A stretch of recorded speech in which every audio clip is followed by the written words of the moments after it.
ദൈവതിരുനാമത്തിന് മഹത്വമുണ്ടാകട്ടെ. ഇന്ന് നമ്മുടെ മുഖ്യാതിഥിയായി പരിശുദ്ധ കുർബാനയ്ക്ക് നേതൃത്വം നൽകിക്കൊണ്ടിരിക്കുന്ന ഏറ്റവും സ്നേഹവും ബഹുമാനമുള്ള പ്രിയപ്പെട്ട ഷിബു സാമുവലച്ചൻ, കർത്താവിൽ പ്രിയ ദൈവജനമേ, ഇന്ന് നമ്മുടെ ഇടവയെ സംബന്ധിച്ച് ഏറ്റവും സന്തോഷമുള്ള ഒരു ദിവസമാണ്. ഇടവകതിൻ്റെ 159ാമത് ഇടവക ദിനം ദൈവത്തിൻ്റെ കരുണയാൽ ആചരിക്കുന്നൊരു ദിവസം കൂടെ. അതൊരു ചെറിയ സംഖ്യയല്ല എന്നുള്ളത് നമുക്കെല്ലാവർക്കും അറിയാം. ആരാധന മധ്യത്തിൽ, വിശുദ്ധ കുർബാന മധ്യത്തിലുള്ള പ്രബോധന ശുശ്രൂഷയ്ക്കായിട്ട് ഒരുങ്ങുകയാണ്. അല്പസമയം ഇപ്പോൾ എടുക്കുകയുള്ളൂ പ്രിയപ്പെട്ട അച്ഛൻ. എന്നാൽ അതിന് ശേഷമാണ് ഇടവദിന സമ്മേളനവും ഇടവദിനത്തിലുള്ള പ്രത്യേക സന്ദേശവും നൽകുന്നത്. ആദ്യ അവസാനം എല്ലാവരും ഈ ശുശ്രൂഷയിൽ പ്രാർത്ഥനാപൂർവ്വം സംബന്ധിച്ച് സ്നേഹവിരുദ്ധലും പങ്കെടുത്തതിന് ശേഷം മാത്രമേ പോകാവൂ എന്ന് സ്നേഹപൂർവ്വം അറിയിക്കുന്നു. പ്രിയപ്പെട്ട ഷിബു സാമുവലച്ചൻ ഒരു ഏറ്റവും പ്രിയപ്പെട്ട ഒരു സുഹൃത്ത് എന്ന നിലയിൽ നാളുകളായിട്ടുള്ള സ്നേഹബന്ധമാണ് പ്രിയപ്പെട്ട അച്ഛനുമായിട്ടുള്ളത്. അച്ഛനും എൻ്റെ നാടിന് അടുത്ത് തന്നെ ഉള്ള ആളാണ്. എന്നാൽ ഈ ജൂബിലി മന്ദിരത്തിൽ വന്നതിന് ശേഷം പ്രിയപ്പെട്ട അച്ഛനുമായിട്ട് കുറച്ചുകൂടെ കൂടുതൽ അടുക്കുവാൻ സാധിച്ചു. മന്ദിരം എന്ന് പറയുമ്പോൾ, മന്ദിരത്തിൻ്റെ സൂപ്രണ്ട് എന്ന് പറയുമ്പോൾ നമ്മൾ നോക്കുമ്പോൾ നല്ലൊരു പദവിയാണ്. എന്നാൽ ഒത്തിരി ടെൻഷനും ഒത്തിരി സമ്മർദ്ദങ്ങളുമുള്ള ഒരു വലിയ ഭാരിച്ച ഉത്തരവാദിത്തമുള്ള ഒരു ചുമതലയാണ് അച്ഛൻ നിർവഹിക്കുന്നത്. കാരണം മന്ദിരം എന്ന് പറയുമ്പോൾ നമ്മുടെ ഒരു വിചാരം കുറച്ച് പ്രായമുള്ള അപ്പച്ചന്മാരും അമ്മച്ചിമാരും മാത്രമുള്ള ഒരു സ്ഥാപനം. അങ്ങനെയല്ല. മന്ദിരത്തിൻ്റെ കുടക്കീഴിൽ ഒരുപാട് ജീവകാരുണ്യ പ്രവർത്തനങ്ങൾ അവിടെ നടക്കുന്നുണ്ട്. നമ്മൾ പലപ്പോഴും മാറി നിന്ന് കാണുകയുള്ളൂ. അവിടെ പെയിൻ ആൻഡ് പാലിയേറ്റീവ് ഉണ്ട്, ഡയാലിസിസിൻ്റെ യൂണിറ്റ് ഉണ്ട്, പെൺകുട്ടികളുടെ കരുതൽ വിദ്യാഭ്യാസ പദ്ധതിയുടെ ഭാഗമായിട്ടുള്ള പല പ്രൊജക്റ്റുകളുണ്ട്, നേഴ്സിംഗ് പഠിക്കുന്ന കുഞ്ഞുങ്ങളെ സ്പോൺസർ ചെയ്യുന്ന പല പദ്ധതികൾ ജൂബിലി മന്ദിരത്തിനുണ്ട്. അച്ഛൻ അതിനെക്കുറിച്ചൊക്കെ പറയും. എന്നെക്കാളും കൂടുതൽ ആധികാരികമായിട്ടാണല്ലോ ആ ശുശ്രൂഷ അച്ഛൻ നിർവഹിച്ചുകൊണ്ടിരിക്കുന്നത്. അതുകൊണ്ട് മന്ദിരത്തെ ഓർത്ത് നമ്മൾ പ്രത്യേകം പ്രാർത്ഥിക്കണം. നിങ്ങളുടെ പ്രാർത്ഥന മന്ദിരത്തിന് വലിയ ആവശ്യം. സാധാരണ ഞാൻ ചില വീടുകളിൽ ചെല്ലുമ്പോൾ പ്രായമുള്ള ഒരു അപ്പച്ചനുണ്ടെങ്കിൽ അമ്മച്ചി ഉണ്ടെങ്കിൽ ഒത്തിരി പരാതി കേൾക്കാം. ചിലയിടത്തൊക്കെ ചെല്ലും. അച്ഛനും കൊച്ചമ്മയൊക്കെ ദിവസവും ഇതുപോലെയുള്ള ഒരുപാട് അപ്പച്ചന്മാരെയും അമ്മച്ചിമാരെയും ഒട്ടും കയ്യിൽ നിൽക്കാത്ത ആളുകളാണ്. ഒട്ടും കൺട്രോൾ ചെയ്യാൻ പറ്റാത്ത ആളുകളെ ഡെയിലി കൈകാര്യം ചെയ്യുവാണ്. നമ്മൾ ഒരാളുടെ കാര്യമാണ് പറയുന്നതെന്ന് ഓർക്കണം, അല്ലേ? അപ്പോൾ ഈ ശുശ്രൂഷയുടെയൊക്കെ ഒരു ഗൗരവവും അതിൻ്റെ ഒരു ബുദ്ധിമുട്ടും പ്രയാസവും ഒക്കെ നമ്മൾ മനസ്സിലാക്കണം. നമ്മുടെ എല്ലാ ദുഃഖവെള്ളിയാഴ്ചയിലുള്ള സ്തോത്രകാഴ്ച പ്രത്യേകമായിട്ട് നമ്മൾ ജൂബിലി മന്ദിരത്തിനാണല്ലോ കൊടുക്കുന്നത്. മന്ദിരത്തിന് സാധുക്കളായ മാതാപിതാക്കളെയാണല്ലോ അവിടെ പാർപ്പിക്കുന്നത്. ഇവിടെ മന്ദിരത്തെ തുറന്ന് നിങ്ങൾ സഹായിക്കണം. ഇന്ന് മന്ദിരത്തിൽ നിന്ന് സാധാരണ നമ്മൾ കൺവെൻഷന് ചെല്ലുമ്പോൾ നമ്മൾ വീട്ടിൽ ഉപയോഗിക്കുന്ന സാധനങ്ങളൊക്കെ മന്ദിരത്തിൻ്റെ സ്റ്റാളിൽ വിൽക്കാറുണ്ട്. ഇന്ന് പ്രിയപ്പെട്ട അച്ഛൻ വന്നപ്പോൾ അച്ഛൻ്റെ വാഹനത്തിൽ കുറച്ച് സാധനങ്ങൾ അവിടെ കൊണ്ടുവന്നിട്ടുണ്ട്. അത് മന്ദിരത്തിൻ്റെ ആവശ്യത്തിന് വേണ്ടിയാണ്. അതിൻ്റെ ലാഭം, ചെറിയ ലാഭമല്ലേ ഉള്ളൂ, അതൊക്കെ വിറ്റാൽ നമുക്കറിയാം. അവിടെ നിങ്ങൾ മടങ്ങിപ്പോകുമ്പോൾ നിങ്ങൾക്കൊണ്ട് സാധിക്കുന്ന രീതിയിൽ അത് വീട്ടിലൊക്കെ ഉപയോഗിക്കാവുന്ന പല ഭക്ഷണ സാധനങ്ങളാണല്ലോ, നിങ്ങൾ സഹകരിക്കണം. മന്ദിരത്തിൽ നിന്ന് കുറച്ച് മന്ദിര കുടുംബാംഗങ്ങൾ, കുറച്ച് സ്റ്റാഫുകൾ നമ്മളോടൊപ്പം സംബന്ധിക്കുന്നുണ്ട്. പ്രിയപ്പെട്ട കൊച്ചമ്മയും നമ്മളോടൊപ്പം സംബന്ധിക്കുന്നുണ്ട്. കൊച്ചമ്മയൊന്നും ഉണ്ടോ? എഴുന്നേറ്റ് ആശക്കൊച്ചമ്മ നമ്മളോടൊപ്പം സംബന്ധിക്കുന്നു. അച്ഛനും കൊച്ചമ്മയും മന്ദിരത്തിൻ്റെ പ്രവർത്തനങ്ങളിൽ ഏറ്റവും സന്തോഷത്തോടെ ഇടവയിലേക്ക് അച്ഛനെയും കൊച്ചമ്മയും ജൂബിലി മന്ദിരം അംഗങ്ങളെയും സ്വാഗതം ചെയ്യുന്നു. സമയം നഷ്ടപ്പെടുത്തുന്നില്ല. ഇപ്പോൾ വചന ശുശ്രൂഷയ്ക്കായിട്ട് പ്രിയപ്പെട്ട അച്ഛനെ ക്ഷണിക്കും.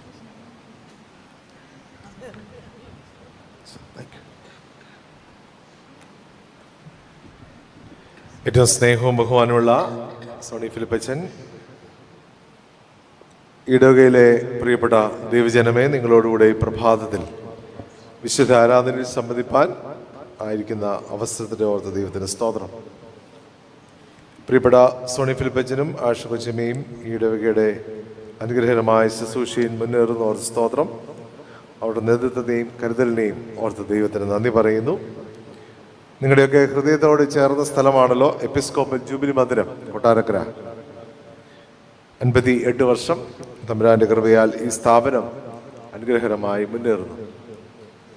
നിങ്ങൾ ഒരു പങ്ക് ആളുകൾ നിങ്ങളുടെ ജീവിതത്തിൻ്റെ സന്തോഷങ്ങൾ മന്ദിരവുമായി പങ്കുവയ്ക്കുന്നവരാണ്. അത് ഭക്ഷണമായും മരുന്നായും വസ്ത്രമായും ഒക്കെ ലഭിക്കുന്നത് ഏറെ സന്തോഷം നിറഞ്ഞ അനുഭവമാണ്. എന്നാൽ ഇപ്പോൾ മന്ദിരത്തിൽ അച്ഛൻ പറഞ്ഞ പോലെ അംഗസംഖ്യ കൂടിക്കൊണ്ടിരിക്കുക. എല്ലാ ദിവസവും പുതിയതായി ആളുകൾ വരും. നാളെ 2 പേര് വരും. ഒരാൾ കിടപ്പ് രോഗിയാണ്, മറ്റേയാൾ ഒരു കാത്തലിക് സിസ്റ്ററിൻ്റെ അപ്പനാണ്. അപ്പോൾ ഇങ്ങനെ ആളുകളുടെ എണ്ണം കൂടിക്കൊണ്ടിരിക്കുക. ഇപ്പോൾ 160-ൽ പരം ആളുകൾ അവിടെ പാർക്കുന്നു.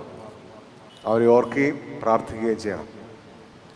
ഞാൻ ചില മാസങ്ങൾക്ക് മുമ്പ് ഞങ്ങൾ കുടുംബമായി ബോംബെയിൽ പോയി ഈ കാര്യങ്ങളൊക്കെ പറഞ്ഞ് ഇറങ്ങി വന്നപ്പോൾ ഒരു പെൺകുട്ടി അടുക്ക് വന്നു. ഏകദേശം എൻ്റെ പ്രായത്തിനടുത്തുള്ള ആളാണ്. എന്നോട് പറഞ്ഞു, മന്ദിരത്തിൽ ഇങ്ങനെയുണ്ടെന്ന് എനിക്കറിയില്ല. ഞങ്ങൾ അവിടെ വരും, ഓഡിറ്റോറിയത്തിൽ വന്ന് ഭക്ഷണമൊക്കെ കഴിച്ചിട്ട് പോകും. കൺവെൻഷൻ വന്ന ഒരു കാലിന് കീഴെ ഇരുന്ന് പ്രസംഗം കേട്ടിട്ട് പോകും. ഇങ്ങനെ മന്ദിരത്തിലുണ്ടെന്ന് അറിയില്ല എന്ന് പറഞ്ഞു ഓർക്കും.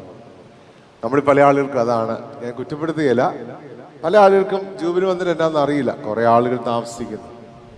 Basically it's an old age home. 58 വർഷമായി കൊല്ലം ഡിസ്ട്രിക്റ്റിലെ ആദ്യത്തെ ഒരു സാമൂഹിക സേവന പ്രവർത്തന മേഖലയാണ്. 25 വർഷം മുമ്പ് ആരംഭിച്ചാണ് ഹോസ്പൈസ്. സഭയിലെ ആദ്യത്തെ ഹോസ്പൈസ് ആണ്. ടെർമിനലി ഇല്ലായ ആളുകൾ, ഇനിയും ജീവിതത്തിൽ മടങ്ങി വരത്തില്ല, അതിന് സാഹചര്യമില്ലാത്ത ആളുകളെ പരിശോധിക്കുന്ന സ്ഥലമാണ്. 92 മാതാപിതാക്കൾ ഇന്ന് മന്ദിരത്തിലുണ്ടെങ്കിൽ ഏകദേശം 43-42 മാതാപിതാക്കൾ ഹോസ്പൈസിലുണ്ട്.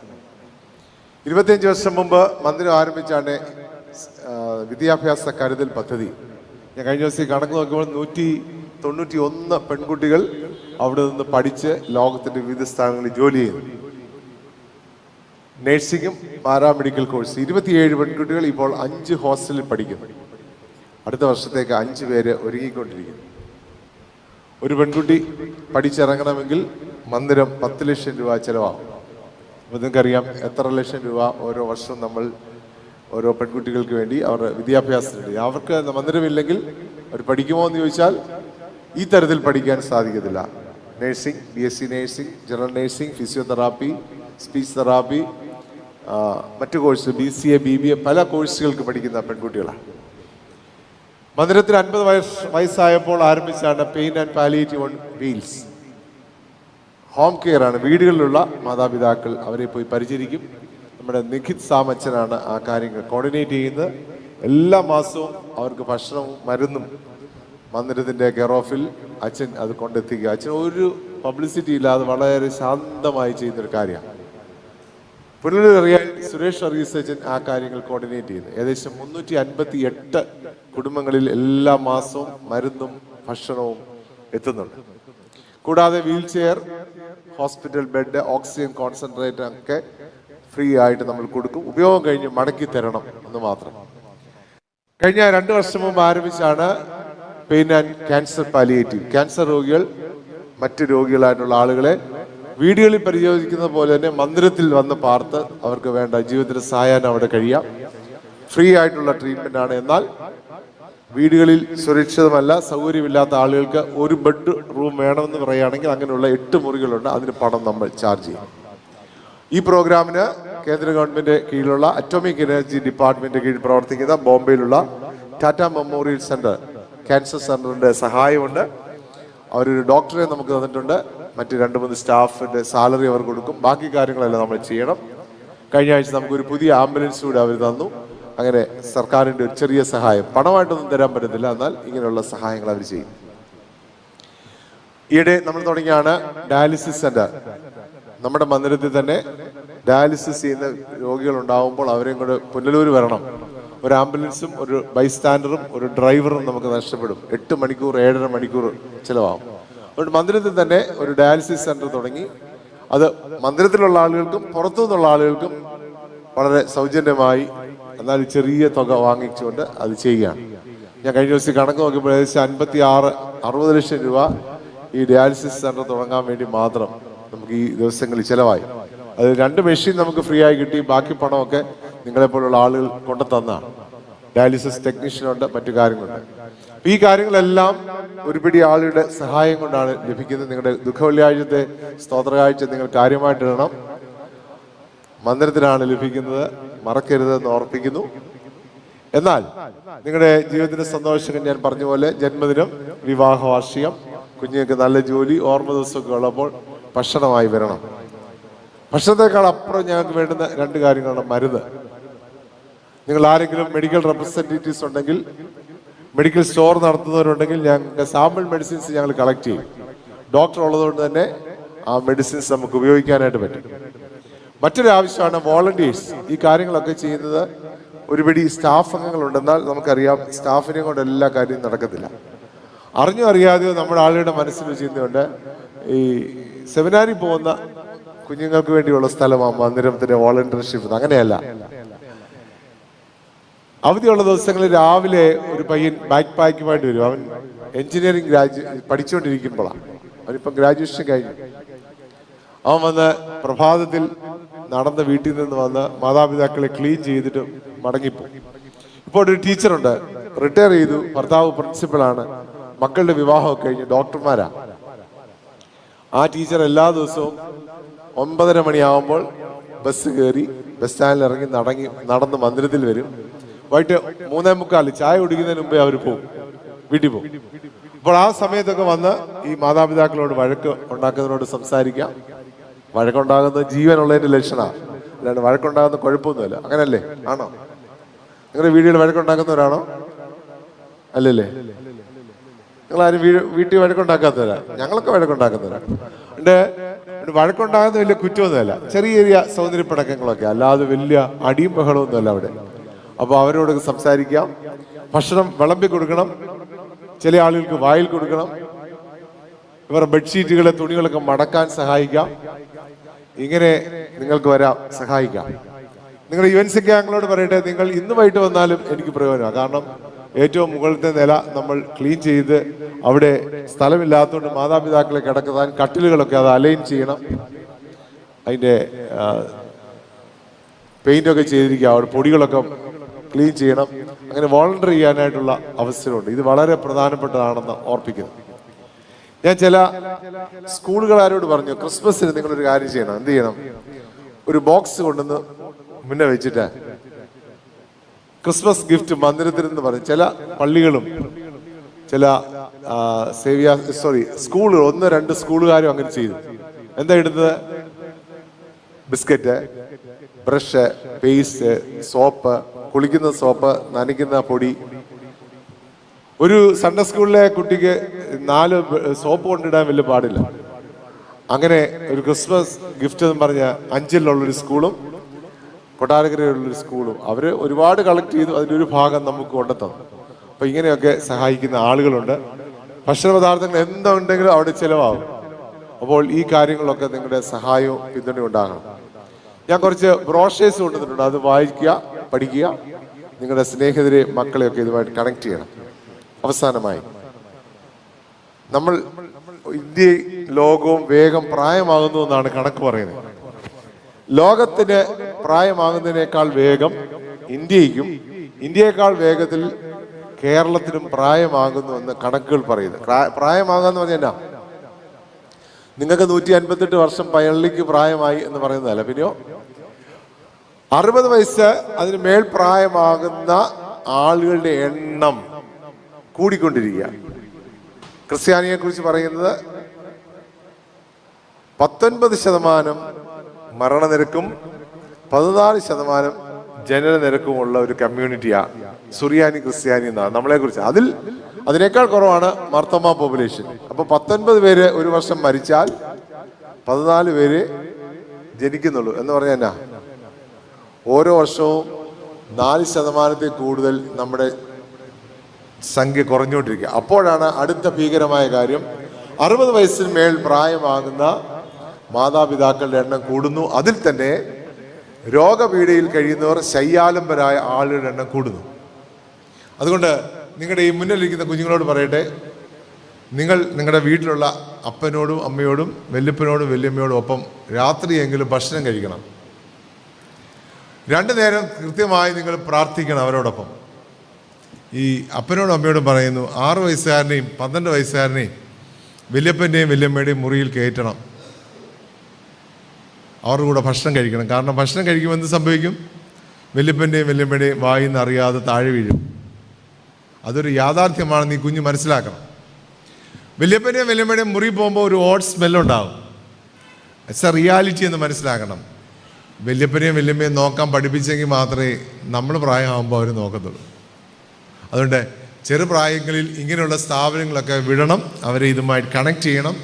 അപ്പോഴാണ് നമ്മുടെ ജീവിതം സന്തോഷമാകുന്നത്. കാരണം ഏറ്റവും കൂടുതൽ എൻക്വയറി വരുന്ന സർട്ടിഫിക്കറ്റ് കിട്ടുമെന്ന് ചോദിച്ചാൽ എന്തിനാ? ഓസ്ട്രേലിയ പോകണം, UK പോകണം, കാനഡയിൽ പോകണം, ജർമ്മനി പോകണം. അച്ചോ 6 മാസം നിന്ന് സർട്ടിഫിക്കറ്റ് തരാം, പക്ഷെ ഒറ്റക്കാര്യം അവിടെ വന്ന് ജോലി ചെയ്യണം. അങ്ങനെ ഒരുപാട് പേര് കെയർ ഗീവേഴ്സായിട്ട് വന്ന് സർട്ടിഫിക്കറ്റുമായി വിദേശ രാജ്യങ്ങളിൽ പോകുന്ന ഒരു പങ്ക് ആളുകളുണ്ട്. ചിറ്റാറിൽ നിന്നൊരു സ്ത്രീ വന്നിട്ടുണ്ട്. അവർ ആ പള്ളിയിലെ ട്രസ്റ്റിയൊക്കെയാണ്. കഴിഞ്ഞ 3 മാസം അവർ പൈസ വേണേൽ തരാമെന്നും പറഞ്ഞാൽ വരുന്നത്. ഞാൻ പറഞ്ഞു പൈസയൊന്നും വേണ്ട, ഇവിടെ ഒന്ന് ജോലി ചെയ്താൽ മതി. അങ്ങനെ ഒരു വിഭാഗം ആളുകളുണ്ട്. അതുകൊണ്ട് നമ്മുടെ കമ്മ്യൂണിറ്റി എല്ലാം മൈഗ്രേറ്റ് ചെയ്യപ്പെടുകയാണ്. അതിൻ്റെ പിന്നിലുള്ള ലക്ഷ്യം അവിടെ ചെന്നാൽ ഈ ജോലികളൊക്കെയാണ്. അതുകൊണ്ട് ഞാൻ പറഞ്ഞു വന്നത്, നമ്മുടെ കുഞ്ഞുങ്ങളെ, നമ്മുടെ തലമുറകളെ ഈ തരത്തിൽ മോൾഡ് ചെയ്യണം. വല്യപ്പനെ കൊള്ളത്തില്ല, വല്യമ്മയെ കൊള്ളത്തില്ല എന്ന് പറയുമ്പോൾ നമ്മൾ ഓർക്കണം, നാളെ നമ്മളാരാകും? ആയുസ്സുണ്ടെങ്കിൽ നമ്മളും ഈ വഴി കൂടെ സഞ്ചരിച്ചേ നോക്കുകയുള്ളൂ. അതുകൊണ്ട് മന്ദിരത്തെ ഓർക്കുക, പ്രാർത്ഥിക്കുക. ഇതുപോലുള്ള സ്ഥാപനങ്ങളിൽ നിങ്ങളുടെ സഹകരണം പ്രതീക്ഷിക്കുന്നു. കുറേ സാധനങ്ങൾ കൊണ്ടുവന്നിട്ടുണ്ട്, അതെല്ലാം അവിടെ ഉണ്ടാക്കിയതാണ്. പുളി മാത്രം അവിടുത്തെ അല്ല, ബാക്കിയെല്ലാം അവിടെ തന്നെ ഉണ്ടാക്കിയ ഫിനോയിലും അവിടെ തന്നെ ഉണ്ടാക്കിയ പൊടികളുമാണ്. അത് വാങ്ങി ഉപയോഗിക്കുക. ചെറിയൊരു ഒരു ലാഭം ഞാൻ കിട്ടും. അത് മന്ദിരത്തിൻ്റെ വളർച്ചയ്ക്ക് വേണ്ടി ഒരുങ്ങുന്നു. കൺവെൻഷൻ അടുത്ത് വരുന്നു. നിങ്ങൾ പ്രാർത്ഥനയിൽ ഓർക്കുക. നമുക്ക് പ്രാർത്ഥിക്കാം. ഞങ്ങളുടെ പാറയും ഞങ്ങളുടെ വീണ്ടെടുപ്പുകാരനുമായ യഹോവേ, അടിയൻ്റെ വായിലെ വാക്കും നിൻ്റെ ജനത്തിൻ്റെ ഹൃദയത്തിലെ ധ്യാനവും അങ്ങേക്ക് പ്രസാദകരം ആയിരിക്കുമാറാകണമേ. ആമേൻ, ആമേൻ. വിശുദ്ധ മത്തായിയുടെ സുവിശേഷം 5-ാം അധ്യായത്തിൻ്റെ 16-ാം വാക്യം. അങ്ങനെ തന്നെ മനുഷ്യർ നിങ്ങളുടെ നല്ല പ്രവൃത്തികളെ കണ്ട് സ്വർഗസ്ഥനായ നിങ്ങളുടെ പിതാവിനെ മഹത്വപ്പെടുത്തേണ്ടതിന് നിങ്ങളുടെ വെളിച്ചം അവരുടെ മുമ്പിൽ പ്രകാശിക്കട്ടെ. നിങ്ങളുടെ വെളിച്ചം അവരുടെ മുമ്പിൽ പ്രകാശിക്കട്ടെ. ഇന്ന് സഭയായി ലഹരി വിരുദ്ധ ദിനമായി ആചരിക്കുന്ന ഒരു പ്രത്യേക സുദിനമാണ്. ഞാൻ കുറേ ക്രിസ്മസ് കരോളിനൊക്കെ പോയി കഴിഞ്ഞ ദിവസങ്ങളിൽ. ഞാനിങ്ങനെ പല പള്ളികളിൽ പോകുന്ന ആളാണ്. മിക്കവാറും സെലിബ്രേഷനുമായി ബന്ധപ്പെട്ടാണ് ഞങ്ങൾ പോകുന്നത്. അപ്പോൾ ഞങ്ങൾ കാണുന്നൊരു കാഴ്ച, ഒരുപാട് ആളുകൾ പള്ളിക്കുള്ളിലുണ്ട്. പക്ഷെങ്കിൽ പല ആളുകളുടെയും മുഖത്ത് ഒരു മ്ലാനതയാണ്. അത് കല്യാണത്തിന് പോയാലും കൊള്ളാം, പള്ളിയിൽ വന്നാലും കൊള്ളാം, ക്രിസ്മസ് ആഘോഷത്തിന് വന്നാലും കൊള്ളാം. ഒരു നിസ്സംഗത ഇന്ന് ലോകം മുഴുവൻ നമുക്ക് കാണാനായിട്ടിടയാണ്. ആഹ്ലാദിക്കാൻ കൂടിയിരിക്കുന്ന ആളുകളുടെ നടുവിലും ഒരു തരത്തിൽ അല്ല മറ്റൊരു തരത്തിലുള്ള ഒരു മ്ലാനതയും നിസ്സംഗതയും നമുക്ക് കാണാനായിട്ട് കഴിയും. എന്താണ് ഇതിന് കാരണം? ഇന്ന് ഡോക്ടർമാർ പറയാറുണ്ട്, കോളേജിൽ പോയി വരുന്ന പയ്യൻ തലമുടി പ്രോപ്പറായി വെട്ടുന്നില്ലെങ്കിൽ, പെൺകുട്ടി വൃത്തിയായി നടക്കുന്നില്ലെങ്കിൽ, ഉപയോഗിക്കുന്ന വസ്ത്രം ക്രമമായി മാറുന്നില്ലെങ്കിൽ, അവിടെ സ്വകാര്യ അവസരങ്ങൾക്ക് നീളം കൂടുന്നുവെങ്കിൽ അപ്പനും അമ്മയ്ക്കും അവിടെ മേലൊരു വാച്ച് ഉണ്ടാകണം, അവൻ്റെ മേലൊരു ശ്രദ്ധ ഉണ്ടാകണം. കാര്യം എന്നാ പറഞ്ഞേ? നമ്മുടെ കുഞ്ഞുങ്ങൾ അഡിക്റ്റഡ് ആകാം. ഞാനും നിങ്ങളും കേട്ടിട്ടില്ലാത്ത മരുന്നുകളാണ്, പേരുകളാണ്, നമുക്കറിയില്ല. കമ്പോളത്തിൽ ലഭ്യമാകുന്ന സാധനത്തിന് മണമില്ലാത്തതാണ്, മറ്റുള്ളവർ അറിയാതെ സൂക്ഷിക്കുക, രഹസ്യമായി ഉപയോഗിക്കുന്ന സാധനങ്ങളാണ്. അതുകൊണ്ട് കുഞ്ഞുങ്ങളുടെ മാത്രം പോരാ, നമ്മുടെ കൂടെ പാർക്കുന്ന നമ്മുടെ പങ്കാളികളുടെയും മാനറിസം മാറുമ്പോൾ നമുക്കെന്തുണ്ടാകണം? ഒരു തിരിച്ചറിവുണ്ടാകണം, ശ്രദ്ധിക്കേണ്ട ഒരു കാലഘട്ടം. ഈ കുഞ്ഞുങ്ങൾ ഇഷ്ടപ്പെട്ടാലും ഇഷ്ടപ്പെട്ടില്ലെങ്കിലും ഞാൻ പറയട്ടെ, നിങ്ങളുടെ ബാഗ് പരിശോധിക്കാൻ അപ്പനും അമ്മയ്ക്കും ഏത് സമയവും അവകാശം ഉണ്ടാകണം. നിങ്ങളുടെ മൊബൈൽ ലോക്ക് ചെയ്യാതെ ഏത് സമയത്തും നിങ്ങളുടെ അമ്മയ്ക്കും അപ്പനും കാണാനുള്ള അവസരം ഉണ്ടാകണം. പലതരത്തിലുള്ള അഡിക്ഷനാണ്. നമ്മളൊരു കാലത്ത് സോക്കോൾഡ് മദ്യവും മയക്കുമരുന്നും ഒക്കെ മാറി ഇന്ന് സൈബർ അഡിക്ഷനുണ്ട്, ഫുഡ് അഡിക്ഷനുണ്ട്, അല്ലേ? ഇന്ന് നമ്മൾ പണ്ട് ഭക്ഷണം കഴിക്കുന്നതിന് വേണ്ടിയായിരുന്നു, പണ്ട് ഭക്ഷണം കഴിക്കുന്നത് എന്തിനു വേണ്ടിയായിരുന്നു? വിശപ്പുമാണ്. ഇന്ന് നാവിന് രുചിയുള്ള ഭക്ഷണം അന്വേഷിച്ച് എത്ര കിലോമീറ്റർ വേണമെങ്കിലും നമ്മൾ സഞ്ചരിക്കും. ഏത് വളവിലും പോവും, ഏത് ഷാപ്പിലും പോവും. അതിനാണും പെണ്ണും എന്ന് വ്യത്യാസമില്ലാത്തൊരു കാലഘട്ടം. അപ്പോൾ ഭക്ഷണത്തിൻ്റെ അഡിക്ഷനുണ്ട്, മരുന്നുകളുടെ അഡിക്ഷനുണ്ട്. നിങ്ങൾക്കറിയാം, ഒരു ക്യാൻസർ രോഗിയുണ്ട് വീട്ടിലെങ്കിൽ, പെയിൻ സിവിയർ ആണെങ്കിൽ ഒരു ഇഞ്ചക്ഷൻ ചോദിച്ചാൽ നിങ്ങളെ ഒന്ന് സൂക്ഷിച്ച് നോക്കും മെഡിക്കൽ സ്റ്റോറുകാർ, അല്ലേ? ഓർ ദ കൗണ്ടർ കിട്ടില്ല. പ്രിസ്ക്രൈബ്ഡ് മെഡിസിൻ ആണെങ്കിലും 4 പൈൻറ്റിൽ കൂടുതൽ തരില്ല. കാര്യം എന്നാ? ഇന്ന് എല്ലാ മെഡിസിനും അഡിക്ഷനായി ഉപയോഗിക്കുന്നൊരു കാലം. ഇഞ്ചക്ഷനാകാം, പെയിൻ കില്ലറുകളാകാം. നിങ്ങളെ തുറിച്ചു നോക്കും, ഇതാരാണെന്ന് ചോദിക്കും. കഴിഞ്ഞ ദിവസം ഒരു മെഡിസിൻ മേടിക്കണമായിരുന്നു, കെമിക്കൽ മേടിക്കണമായിരുന്നു. എന്തൊരു പാടാ!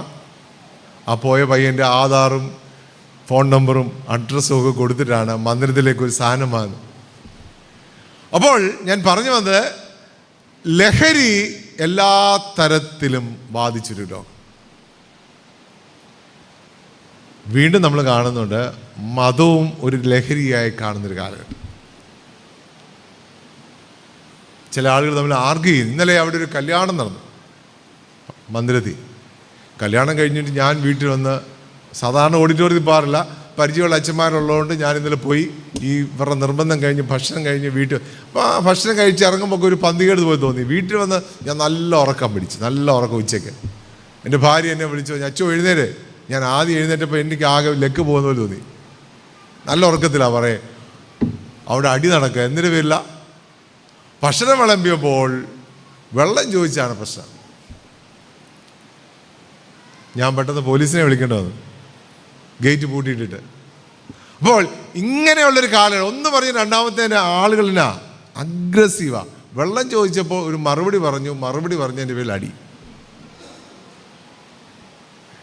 അപ്പോൾ ലോകം ഇങ്ങനെ ഉണ്ടാകുമ്പോൾ വേദപുസ്തകത്തിൽ 2 പ്രധാനപ്പെട്ട രൂപകങ്ങൾ, ഇമേജറി, മനുഷ്യജീവിതവുമായി ബന്ധമുള്ളതാണ് നമ്മൾ വായിച്ചത്. 1 ഉപ്പ്, 2 വെളിച്ചം. നിങ്ങൾ ഭൂമിയുടെ ഉപ്പാകുന്നു, നിങ്ങൾ ലോകത്തിൻ്റെ വെളിച്ചമാകും. ക്രിസ്തീയ ജീവിതത്തിൻ്റെ ഗുണപരമാതെ വ്യാഖ്യാനിപ്പാൻ കർത്താവ് വളരെ പരിചിതമായ 2 ഇമേജറികളാണ്, രൂപകങ്ങളാണ്, സാദൃശ്യങ്ങളാണ് ഇവിടെ ഉപയോഗിച്ചിരിക്കുന്നത്. ഉപ്പിൻ്റെയും വെളിച്ചത്തിൻ്റെയും പ്രത്യേകതകൾ ഒരു ക്രിസ്ത്യാനിയുടെ, ഒരു വിശ്വാസിയുടെ, ഒരു ദൈവവൈതലിൻ്റെ ജീവിതത്തിൽ ഉണ്ടാകണം എന്ന് പറയുക. ഒന്ന്, നിങ്ങൾ ഭൂമിക്ക് ഉപ്പ്. ഭൂമിക്ക് ഉപ്പിനുള്ള പല ഉപയോഗങ്ങളൊന്നാണ് ശുദ്ധീകരണം.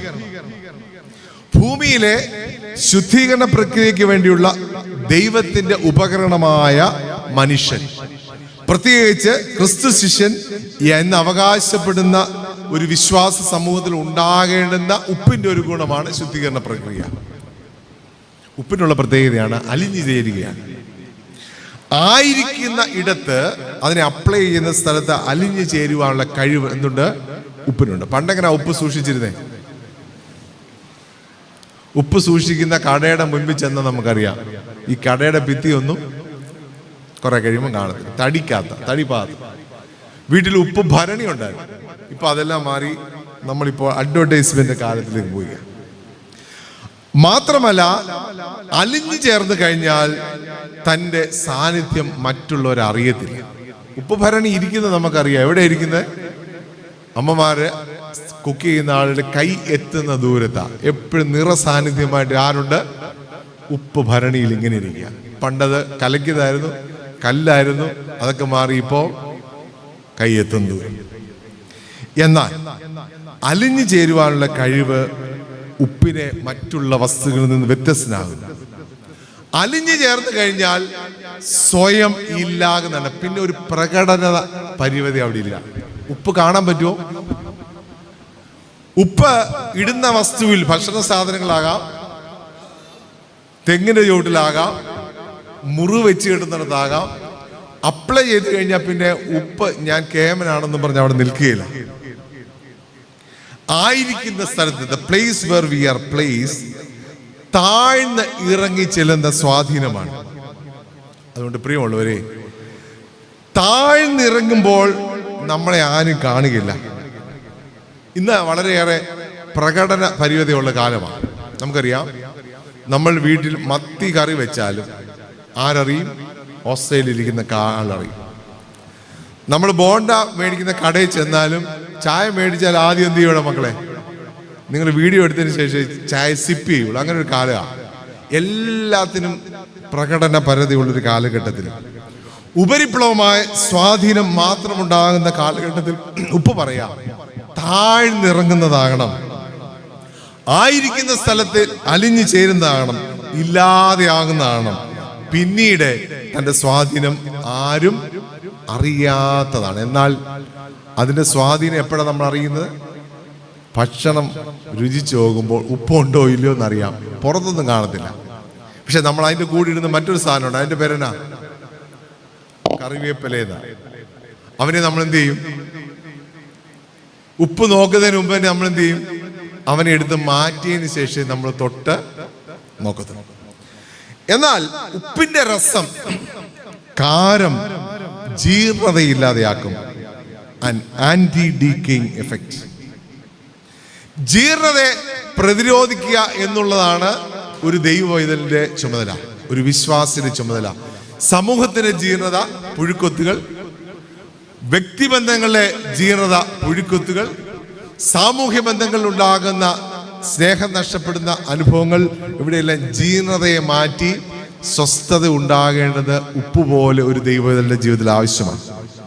2, ഇത് ഭക്ഷണത്തിന് രുചി നൽകും. എ ടേസ്റ്റ് ഗിവിംഗ് എഫേർട്ട്, ടേസ്റ്ററാ. 3, എ ക്ലെൻസിങ് ഏജന്റ് ആണ്, ശുദ്ധീകരണ പ്രക്രിയയുടെ പ്രതിനിധിയാണ്. അപ്പോൾ ജീർണത മാറ്റുവാൻ, രുചി പകരുവാൻ, ശുദ്ധീകരണം ക്ലെൻസിങ് ഉണ്ടാകുവാൻ ഒരു ഉപ്പ് ഉപയോഗിക്കുന്നത് പോലെ നിങ്ങൾ ഭൂമിയുടെ ഉപ്പാകുന്നു എന്ന് പറയുമ്പോൾ മണമില്ലാത്ത, നിറമില്ലാത്ത, രുചി പകരുന്ന, ശുദ്ധീകരിക്കുന്ന, ജീർണത ഇല്ലാതാക്കുന്ന അനുഭവത്തിലേക്ക് ഉപ്പ് പോലെ ഞാൻ നിങ്ങളുമാണ്. പ്രിയമുള്ളവരെ, എക്സ്റ്റേണൽ അപ്പിയറൻസ് അട്രാക്റ്റീവ് ആവുന്ന ഒരു ലോകത്തിലാണ്.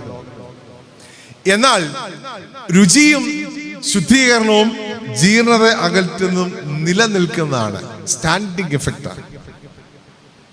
ഈ 3 ഗുണങ്ങൾ ആഴത്തിൽ സ്വാധീനിക്കുന്ന അനുഭവം നമ്മുടെ വ്യക്തി ജീവിതത്തിൽ ഉണ്ടാകണം. ഞാൻ മുമ്പേ പറഞ്ഞ പോലെ ഉപ്പാകുന്നത് അതിന്റെ രസം, ഗുണം ഒന്നുകൊണ്ട് മാറ്റമാണ്.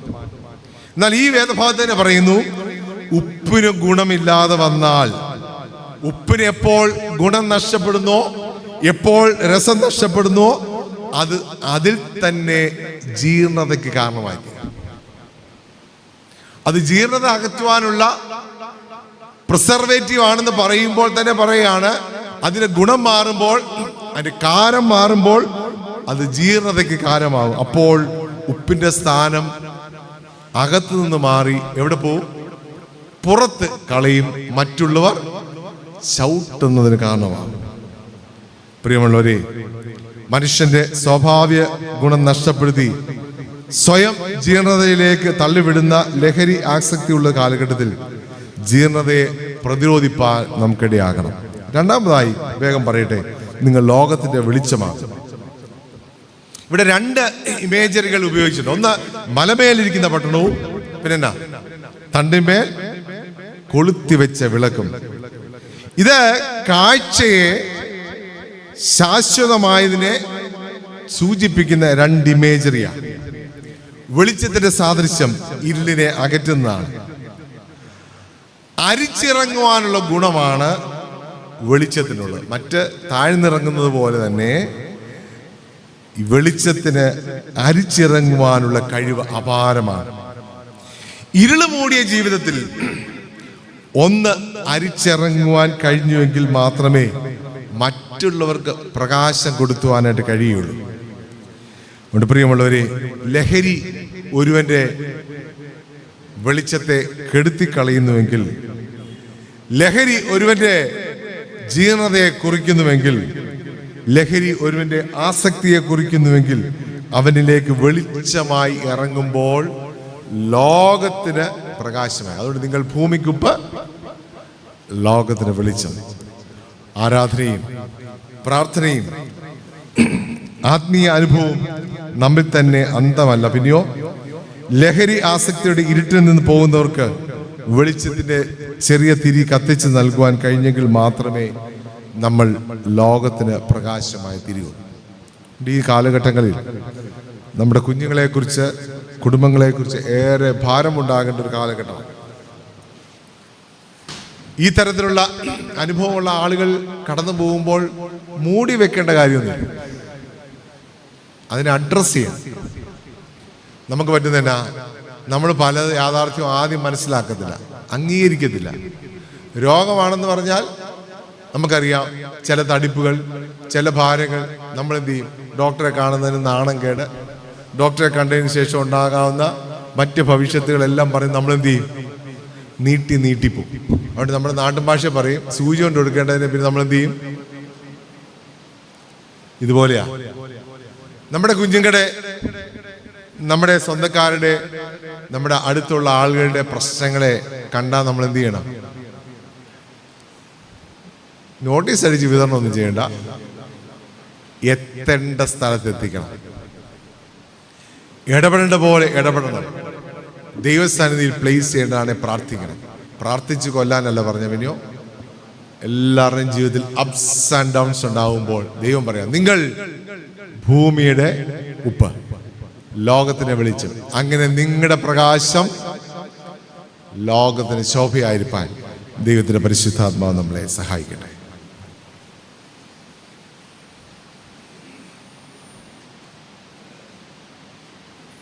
പ്രാർത്ഥിക്കാം. നിയോഗം ലഭിച്ച ആൾ പ്രാർത്ഥിച്ചാട്ടെ.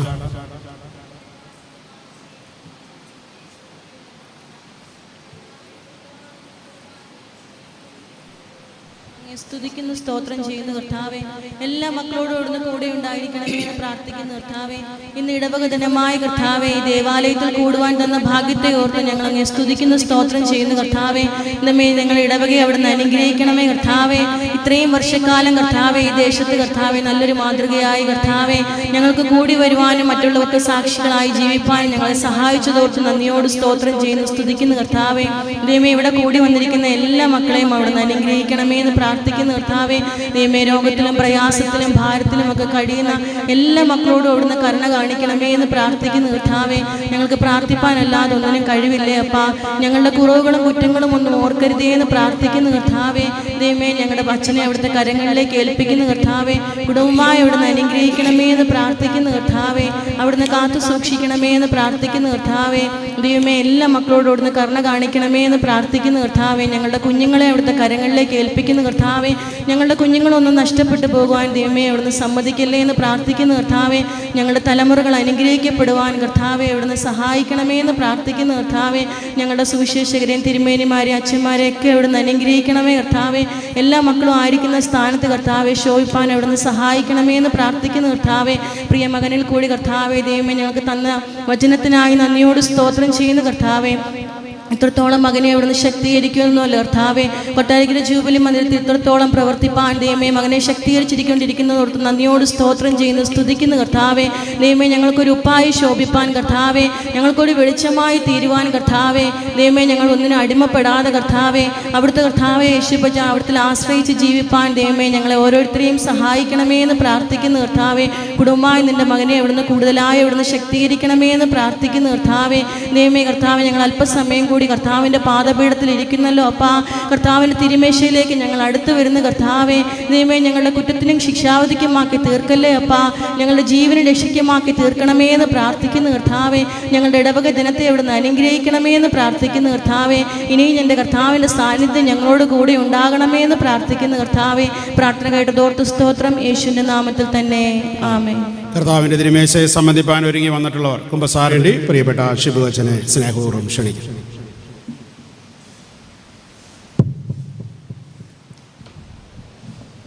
ത്രിയേക ദൈവത്തിന്റെ സ്തുതി. മുഖ്യ സന്ദേശം കേട്ടപ്പോൾ നിങ്ങളുടെയൊക്കെ മുഖം ഇങ്ങനെ ചുളുങ്ങിയതറിയാം. മറ്റൊന്നുമല്ല, ഭക്ഷണം വരുന്നത് കൊണ്ട് തന്നെ അല്ലേ, അതിന് മണം അടിക്കുമ്പോൾ ഇരിക്കാൻ വലിയൊരു പാടാണ്, സ്വാഭാവികം അല്ലേ. അപ്പം അതും ഒരു പരീക്ഷയാണ്. അധികം പരീക്ഷിക്കപ്പെടാതെ നമുക്ക് വേഗം പോകാനുള്ള ക്രമേണ ചെയ്യാം. പ്രിയപ്പെട്ട അച്ഛൻ്റെയും കുടുംബത്തിൻ്റെയും കരുതലിനും സ്നേഹത്തിനും സ്തോത്രം. പ്രത്യേകിച്ച് മന്ദിരത്തെ നിങ്ങൾ ഏറെ കരുതുന്നു. ഇടവകയായി ആ കൂട്ടായ്മയ്ക്ക് ദൈവനാമത്തിൽ നന്ദി പറയും. 158 വർഷം. നീ ഇങ്ങോട്ട് നോക്കണേ, മീൻകറിയൊക്കെ അതിലേ പൊക്കോട്ടെ, അതിനുശേഷം നമുക്ക് അതിനെ ശ്രദ്ധിക്കാം.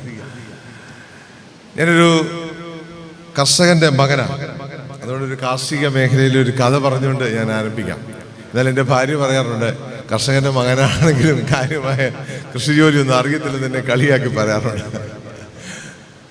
ഈ കോഴിക്കുഞ്ഞുങ്ങളെ കണ്ടിട്ടുണ്ടോ? ഇത് എവിടുന്നാ വരുന്നേ? തമിഴ്നാട്ടിൽ നിന്നല്ലേ? അങ്ങനല്ലേ? കോഴിക്കുഞ്ഞ് എവിടുന്നാ ഉണ്ടാകുന്നേ? മുട്ടയെന്നാ? അതറിയാവുന്നവരാ. ചിലർ പറയാണ് തമിഴ്നാട്ടിൽ നിന്നാ കോഴിക്കുഞ്ഞ് വരുന്നത്, എന്നോട് പറഞ്ഞിട്ടുണ്ട്. ഈ കോഴി കുഞ്ഞുങ്ങൾ എത്ര ദിവസം കൊണ്ടാവും ആ മുട്ട വിരിഞ്ഞു വരുന്നത്? രാവിലെ ചോദ്യം ചോദിക്കുക, ഉച്ചയ്ക്ക് നല്ല വിശപ്പുണ്ടല്ലോ, എനിക്ക് നല്ല വിശപ്പുണ്ട്. എങ്കിലും ഞാനൊരു ഹാച്ചറിയിലേക്ക് നിങ്ങളുടെ ശ്രദ്ധ ക്ഷണിക്കാം. ഹാച്ചറിയിലാണ് ഇപ്പോൾ കോഴിക്കുഞ്ഞുങ്ങളെയൊക്കെ ഉണ്ടാകുന്നത് അല്ലേ? ഈ പൊരുന്ന ഇരിക്കുന്ന കോഴികളൊന്നും ഇല്ല. ഈ മോഡേൺ കോഴി വന്നപ്പോൾ കോഴിക്കൊന്നും ഇപ്പം തന്നെ ഇല്ല. അടയിരിക്കുന്ന കോഴികളില്ല. അത് തന്നെ ഹാച്ചറിയിൽ നിന്നാണ് കോഴിക്കുഞ്ഞു കിട്ടുന്നത്. ഹാച്ചറിയിൽ പ്രധാനമായ 2 മെഷീനാണുള്ളത്. ഒന്നാമത്തെ മെഷീൻ്റെ പേരെന്നാ? ഹാച്ചറിയിൽ നിന്ന് എന്തൊക്കെയാ കിട്ടുന്നത്? ഹാച്ചറിയിൽ നിന്ന് കോഴി, താറാ കുഞ്ഞുങ്ങൾ, പ്രോൺസിനെ ഒക്കെ വിരിച്ചെടുക്കുന്ന സ്ഥലമാണ് ഹാച്ചറികൾ. കഴിഞ്ഞ ദിവസം ഞങ്ങളുടെ പിള്ളേർ പോയി ഒരു 175 സുന്ദരിമാരായ കോഴിക്കുഞ്ഞുങ്ങളെ കൊണ്ട് 1 ഡേ ചിക്സിനെ ഉണ്ട്. ഹാച്ചറി 2 മെഷീനുണ്ട്. ഒന്നാമത്തെ മെഷീൻ്റെ പേര് ഇൻക്യുബേറ്റർ എന്നാണ്. രണ്ടാമത്തെ മെഷീൻ ഒരു ഫ്രിഡ്ജ് ഉണ്ടാവും സാധാരണഗതിയിൽ ഈ ഹാച്ചറിയിൽ. കാരണം നമ്മുടെ അമ്മമാർ 11, 13, 15 കോഴികളെ മുട്ടയാ ഒരു കോഴിയുടെ അടിയെ വെക്കുന്നത് അല്ലേ? അങ്ങനെ ഒരു ചിന്തയുണ്ടോ? ഓഡ് നമ്പർ ആകണം. എന്നാൽ ഹാച്ചറികളിൽ 8000 മുട്ട, 4000 മുട്ടയൊക്കെ ട്രേകളിൽ വെക്കുമ്പോൾ ഒരേ സമയത്ത് 8000 മുട്ട ഒരു കോഴി അല്ലെ പല കോഴിയിൽ ഇടാത്തോണ്ട് എന്ത് ചെയ്യും? ഒരു ഗിവൺ ടെമ്പറേച്ചറിൽ സൂക്ഷിക്കാനായിട്ട് ഹാച്ചറിനോട് ചേർന്നൊരു ഒരു ചെറിയ ഫ്രിഡ്ജ് ഉണ്ടാവും. വലിയ ടെമ്പറേച്ചറല്ല, ഒരു വലിയ കേടുകൂടാതെ 21, 22 ടെമ്പറേച്ചറിൽ സൂക്ഷിക്കുന്ന ഫ്രിഡ്ജ് ഉണ്ടാവും. അപ്പോൾ ഈ ഫ്രിഡ്ജിൻ്റെ ഉപയോഗം എന്താണ്? നമ്മുടെ വീടുകളിലൊക്കെ ഫ്രിഡ്ജ് ഉണ്ടല്ലേ? ഫ്രിഡ്ജിനകത്ത് തന്നെ ഇരിക്കുന്നേ. എന്താ ഫ്രിഡ്ജിലുള്ളേ? അതും അറിയത്തില്ലേ? കേടുകൂടാതെ ഭക്ഷണം സൂക്ഷിക്കുന്ന സ്ഥലത്തിന് പേരാണ് ഫ്രിഡ്ജ്. മാസങ്ങളായതുകൊണ്ട് ആഴ്ചകളായ ഭക്ഷണം നമ്മൾ സൂക്ഷിക്കും. അപ്പോൾ ഈ ഹാച്ചറിയിലെ ഒന്നാമത്തെ മെഷീന്റെ ജോലി എന്നാണ്? കേടൊന്നും കൂടാതെ സൂക്ഷിക്കുക. രണ്ടാമത്തെ മെഷീന്റെ ജോലി എന്നാ? ഇൻക്യുബേറ്റർ. ഈ ഫ്രിഡ്ജിൽ നിന്ന് എടുക്കുന്ന ഈ മുട്ടകളൊക്കെ സീസൺ ചെയ്യും. റൂം ടെമ്പറേച്ചർ ആയി കഴിഞ്ഞ് ഇത് ക്ലീൻ ചെയ്തിട്ട് ഹാച്ചറിയിലെ ഡ്രേ ക്ലീൻ ചെയ്തിട്ട് ഈ മുട്ടകളെല്ലാം എവിടെ വയ്ക്കും? ഇൻക്യുബേറ്ററിൽ വയ്ക്കും. ഇൻക്യുബേറ്റർ എന്നിട്ട് എത്ര ദിവസം ഇരിക്കണം? കോഴി ഇരിക്കുന്ന അതേ സമയം. കോഴികൾ എന്ത് ചെയ്യും? മുട്ടകളെ ഇടയ്ക്ക് തന്നെ അത് റൊട്ടേറ്റ് ചെയ്യും. കണ്ടിട്ടുണ്ടോ? എന്നാൽ ഹാച്ചറിയിൽ മെഷീൻ റൊട്ടേറ്റ് ചെയ്യാത്തതുകൊണ്ട് ഇടയ്ക്കിടയ്ക്ക് എന്ത് ചെയ്യണം?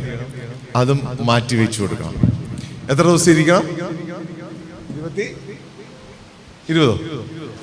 21 ദിവസം കഴിയുമ്പോൾ ഈ മുട്ട തോട് പൊട്ടിക്കഴിയുമ്പോൾ എന്ത് ചെയ്യും? നല്ല വിവിധ കളറിലുള്ള സുന്ദരിമാരായ കോഴിക്കുഞ്ഞുങ്ങൾ പുറത്തു വരും. ഇപ്പം നമ്മുടെ അമ്മച്ചിമാരാണ് എന്ത് ചെയ്യുമായിരുന്നു പണ്ട്? തിരിക, ഇരുമ്പ്, പിന്നെ ചൂല്, ഇതൊക്കെ ആയിട്ട് വേണമെന്നാണ്. എന്തിനാന്ന് വെച്ചാൽ എനിക്കറിയത്തില്ല.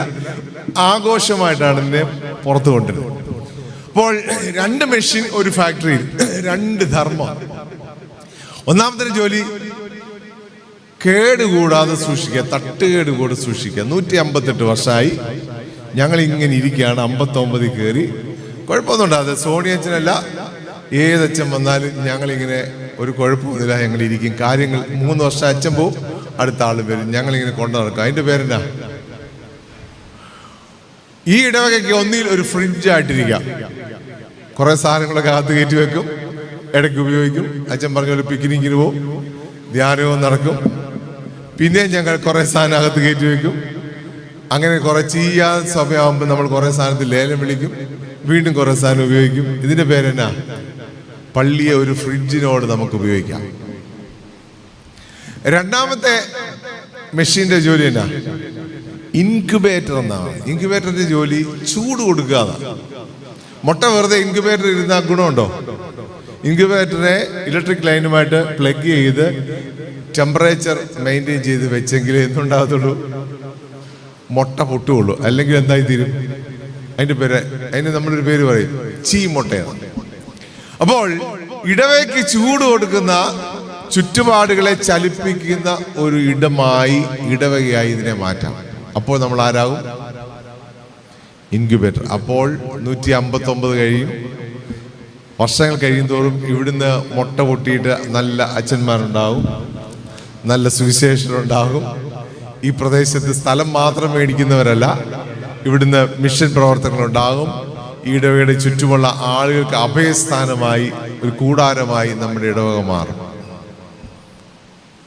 നമ്മൾ ചോദിക്കുമ്പോൾ 2 ചോദ്യം നമ്മളോട് തന്നെ ചോദിക്കണം. നമ്മൾ ആരായിത്തീരണം?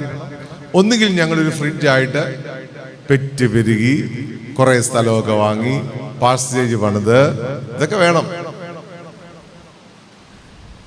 ഇങ്ങനെ കാര്യങ്ങളൊക്കെ തട്ടിമുട്ടിക്കൊണ്ട് നടക്കും. അതിൻ്റെ പേരാ ഫ്രിഡ്ജ്. കേടൊന്നും ഉണ്ടാകത്തില്ല, ഞങ്ങളൊന്നും നഷ്ടപ്പെടുത്തത്തില്ല. കുറേ സാധനം അകത്ത് കയറ്റി വെക്കും, കുറേ സാധനം പുറത്ത് വെക്കും, കുറേ സാധനങ്ങൾ മേടിച്ച് വെക്കും. അതിൻ്റെ പേരെന്നാ? ഫ്രിഡ്ജ്. ഫ്രിഡ്ജായിട്ട് മാറും. അല്ല എങ്കിൽ നമുക്കൊരു അനുഭവമുണ്ട്. We have the power and potential to transform this world. മുട്ടയ്ക്ക് 2 രീതിയിൽ പൊട്ടിക്കാം. പുറത്തുനിന്ന് പൊട്ടിച്ചാൽ അതിൻ്റെ പേരെന്നാ? മരണമെന്ന. ഓംലെറ്റ് ഉണ്ടാക്കാനേ ഒക്കുള്ളൂ. എന്നാൽ മുട്ട അകത്തുനിന്ന് പൊട്ടുമ്പോൾ അതിൻ്റെ പേരെന്നാ? ലൈഫ് എന്ന. അകത്തുനിന്ന് ചൂട് വന്ന് അത് തനിയെ പൊട്ടുമ്പോൾ അതിനകത്ത് കുഞ്ഞുങ്ങൾ ചിക്സ് ഉണ്ടാവും. നമുക്ക് തീരുമാനിക്കാം, ഒന്നുകിൽ ഞങ്ങൾ ഒരു ഇൻക്യുബേറ്ററായി ഈ പ്രദേശത്തെ കീഴ്മേൽ മറിക്കും, അല്ലെങ്കിൽ ഞങ്ങൾ ആരായി? വെറും ഫ്രിഡ്ജായി ഓംലെറ്റ് അടിക്കുന്ന സ്ഥലമായി മാറും. അപ്പോൾ നമ്മുടെ തീരുമാനം പോലെയാണ് നമ്മുടെ ഭാവി. അത് നമ്മൾ തീരുമാനിക്കാം. അങ്ങനെയാണെങ്കിൽ ഈ പ്രഭാതത്തിൽ 158 വർഷം കഴിഞ്ഞ് നിങ്ങളോട് ദൈവം ചോദിക്കുകയാണ്, ഈ പുനലൂർ, പത്തനാപുരം താലൂക്കിലെ പുനലൂരിലെ ആദ്യത്തെ ഇടവക എന്നുള്ളതിൽ നിങ്ങൾ ഒരുപാട് കുഞ്ഞുങ്ങളെ വളർത്തി, 8 9 എന്ന് അച്ഛൻ പറഞ്ഞു. ഈ 158ന്റെ നിറവിൽ നിൽക്കുമ്പോൾ ദൈവം നിങ്ങളോട് ചോദിക്കുന്ന 2 ചോദ്യങ്ങളാണ്. ഒന്ന്, are you growing or are we growing in God's expectation? ദൈവം ആഗ്രഹിക്കുന്നത് പോലെ നമ്മുടെ ഇടവക വളരുന്നുണ്ടോ സ്പിരിച്വലി? വലിയ പള്ളി വന്നു, അതിനകത്ത് ഒരുപാട് പാനൽ വർക്കുണ്ട്, മനോഹരമായ ലൈറ്റ് ഉണ്ട്, ഫാനുണ്ട്, എല്ലാം ഉണ്ട്. പക്ഷെങ്കിൽ ദൈവത്തിന്റെ ചോദ്യം, are we growing with God's expectation? ദൈവം ആഗ്രഹിക്കുന്ന പോലെ നമുക്ക് 158 വർഷം കൊണ്ട് ആയിത്തീരാൻ കഴിഞ്ഞിട്ടുണ്ടോ? ഇനി അതിന്റെ ആൻസർ അങ്ങനെയാണ് എങ്കിൽ, യേസ് എന്നാണെങ്കിൽ, രണ്ടാമത് ദൈവം ഈ പ്രഭാതത്തിൽ നിങ്ങളോട് ചോദിക്കുക, അങ്ങനെ നിങ്ങൾ വളരുന്നു എന്ന് നിങ്ങൾ ക്ലെയിം ചെയ്യുകയാണെങ്കിൽ, is God satisfied with your growth? ദൈവം നിങ്ങളെ കണ്ടിട്ട്, നമ്മളെ കണ്ടിട്ട്, ഇടവകയെ കണ്ടിട്ട്, ഭദ്രാസനത്തെ കണ്ടിട്ട്, സഭയെ കണ്ടിട്ട് ദൈവത്തിന് തൃപ്തി ഉണ്ടോ എന്നാണ് ചോദിക്കുന്നത്. നമ്മൾ ഒരുപാട് കാര്യങ്ങൾ ചെയ്യും, ഫോട്ടോ എടുക്കും, പബ്ലിഷ് ചെയ്യും, ആളുകൾ വരും പോകും, നമുക്കൊരു സാറ്റിസ്ഫാക്ഷൻ ഉണ്ട് അല്ലേ? ഈ കാലഘട്ടത്തിൽ ആത്മീയതയ്ക്കുണ്ടായ ഒരു ഡീക്കേ ഉണ്ട്, ഒരു മൂല്യശോഷണമുണ്ട്. അതിന്റെ പേരാണ് സ്പിരിച്വൽ പ്രൈഡ് എന്നാണ്.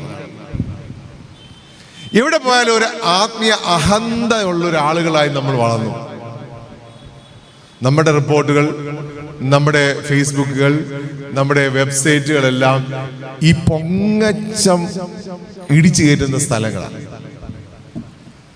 അതിന്റെ പേരെന്നാ? ആത്മീയമായ ഒരു പൊങ്ങച്ചം അറിഞ്ഞോ അറിയാതെ നമുക്കുണ്ട്. ഒരാളെന്നോട് പറഞ്ഞു, എൻ്റെ അപ്പൻ അറിയാച്ചോ ആജീവനാന്ത വൈസ് പ്രസിഡന്റ് ആണ്. അതൊരു ആത്മീയ പൊങ്ങച്ച.